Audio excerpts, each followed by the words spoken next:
Deus em si mesmo é justo. E Deus é perfeito e consistente em todos os seus atributos. Para poder perdoar o ímpio, a justiça de Deus deve primeiro ser satisfeita e a ira de Deus apaziguada. Algo deve, e essa palavra é muito importante se você olhar no dicionário, alguém deve se interpor. Alguém deve intervir. Alguém tem que fazer alguma coisa. E deve estar entre esses dois lados. Um que seja Deus e também homem. Nós colocamos nossa esperança no homem. Deus mesmo deve intervir para satisfazer a sua justiça, apaziguar a sua ira e tornar possível expressar seu amor na salvação do homem perverso. Deixe-me falar por um momento sobre algo que vai ser bastante ofensivo para você. Eu quero falar um pouco sobre o ódio de Deus. Responda essa pergunta. Quantos de vocês, levante sua mão, nunca ouviu um sermão sobre o ódio de Deus? 1, 2, 3, 4, 5. Bom, isso é melhor do que o normal. Ódio de Deus, irmão Paul? Como uma senhora disse. Deus não pode odiar, Deus é amor, portanto ele não pode odiar. Não, Deus é amor, portanto ele deve odiar. Antes de irmos para a Escritura, deixe-me lhe dar um exemplo. Você ama bebês? Eu amo. Eu tenho um monte na minha casa. Eu simplesmente amo bebês. A coisa mais difícil do meu ministério é estar longe dos meus bebês. Eu mal posso esperar para estar com meus bebês. E se eu amo bebês, eu devo odiar o aborto. Você ama judeus? Eu amo. Você deve odiar o Holocausto. Você ama afro-americanos? Você deve odiar a escravidão deles. Desculpe, não dá para ser neutro. Percebe? Se você realmente ama o que é certo, o que é perfeito, o que é bom, então você odiará e se oporá contra tudo o que contradiz aquele padrão. Deus ama tudo o que é certo, tudo o que é verdadeiro, tudo o que é bom, todas as virtudes, mas Escritura após Escritura na Bíblia nos diz que sua ira é manifesta contra toda impiedade. Romanos 1,18.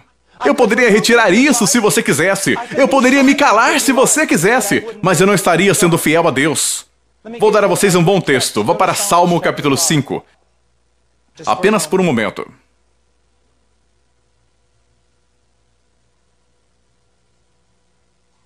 Salmo capítulo 5, verso 5. Os loucos não pararão à tua vista, odeias a todos os que praticam a maldade. Agora, você conhece aquela maravilhosa frase que diz mais ou menos isso? Deus ama o pecado e odeia o pecador? Preste atenção nesse texto. É isso que ele ensina? Não é o que ele ensina, sinto muito. Um monte de frases bonitas parecem verdadeiras nas costas das camisetas cristãs atuais, mas não é o que as Escrituras ensinam. Não diz aqui que o ódio de Deus é manifesto contra as obras dos homens maus. Diz aqui que o ódio de Deus é manifesto contra aqueles que cometem tais obras. Agora, não se engane. O ódio de Deus não é como o nosso, não é um sentimento pecaminoso, mesquinho ou um ódio egoísta. É a reação de um Deus santo contra os homens que são perversos. E quem são esses? Todo homem que já nasceu, um filho de Adão. Você precisa entender o que você pensa que a ira de Deus é. Alguma coisa impessoal que jorra de trás do trono de Deus? É Deus!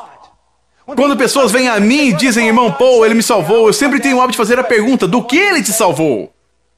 Ele me salvou do meu pecado. Não. Ele te salvou dele mesmo. Você conhece todas as passagens que nos prepararam para encontrar com Deus? Deus é santo, ele não suporta iniquidade, seus olhos são tão puros. Mas a ira de Deus é revelada contra toda a injustiça. Você e o seu pecado, encontrando-se com um Deus santo, terão apenas uma resposta: ira. Mas Deus é amor. Isso faz parte do seu caráter. Ele é mesmo capaz de amar, revelar amor e demonstrar amor para os salvos da sua ira. É como se, com uma mão, Deus estivesse retendo a sua justiça contra esse mundo, e com a outra mão estivesse clamando aos homens para vir. Mas um dia, as duas mãos serão abaixadas. Você sabe disso, não sabe? Deixe-me dar outro exemplo. O céu é céu porque Deus está lá. Isso é real e é verdade. Mas o contrário não é verdade. Inferno é inferno porque Deus não está lá? Não é isso que as Escrituras ensinam. O inferno é a ira do Deus Todo-Poderoso. É a sua perfeita justiça revelada contra o homem por toda a eternidade. Agora alguns de vocês vão sair daqui esta noite chocados. Você dirá, eu nunca ouvi nada parecido.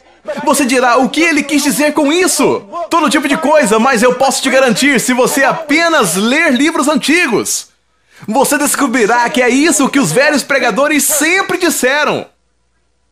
E hoje em dia não dizem mais isso, porque querem igrejas grandes. Nós precisamos alertar os homens.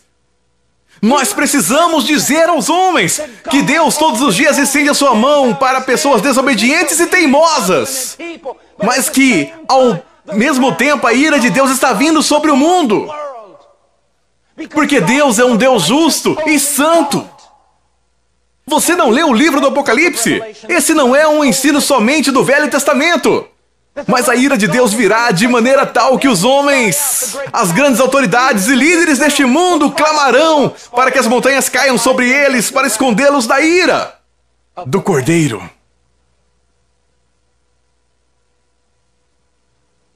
A ira de Deus. Eu não acredito nisso. O que você acredita não tem a menor importância, mas sim o que as Escrituras ensinam. O que você acredita não tem a menor importância, mas sim o que as Escrituras ensinam. A ira de Deus existe. E é o resultado dele ser justo, santo, e mesmo amoroso e bom. Deus pode ser amoroso e não fazer nada contra a perversidade? Não. Deus pode ser bom e hipoteticamente tolerar o mal? Absolutamente não. Deus julgará os homens. Ele vai. Mas a questão é, como alguém pode ser salvo? Aqui está a nossa resposta. A cruz de Jesus Cristo. Você diz, o que você quer dizer, irmão Paul? A cruz de Cristo. O Cristo foi pregado na cruz. E ele morreu. E com sua morte, ele satisfez a justiça de Deus. A Bíblia diz, porque todos pecaram e destituídos estão da glória de Deus. A Bíblia diz que o salário do pecado é a morte. Cristo se tornou homem, viveu uma vida perfeita sob a lei, foi pregado naquela cruz e morreu a morte de seu povo. E morrendo daquela forma, ele satisfez a justiça de Deus. E apaziguou a ira de Deus. A ira de Deus. Louvado seja Deus. Que a palavra dele fale grandemente ao seu coração. Deus te abençoe e obrigado por visitar o nosso canal. Louvado seja Deus.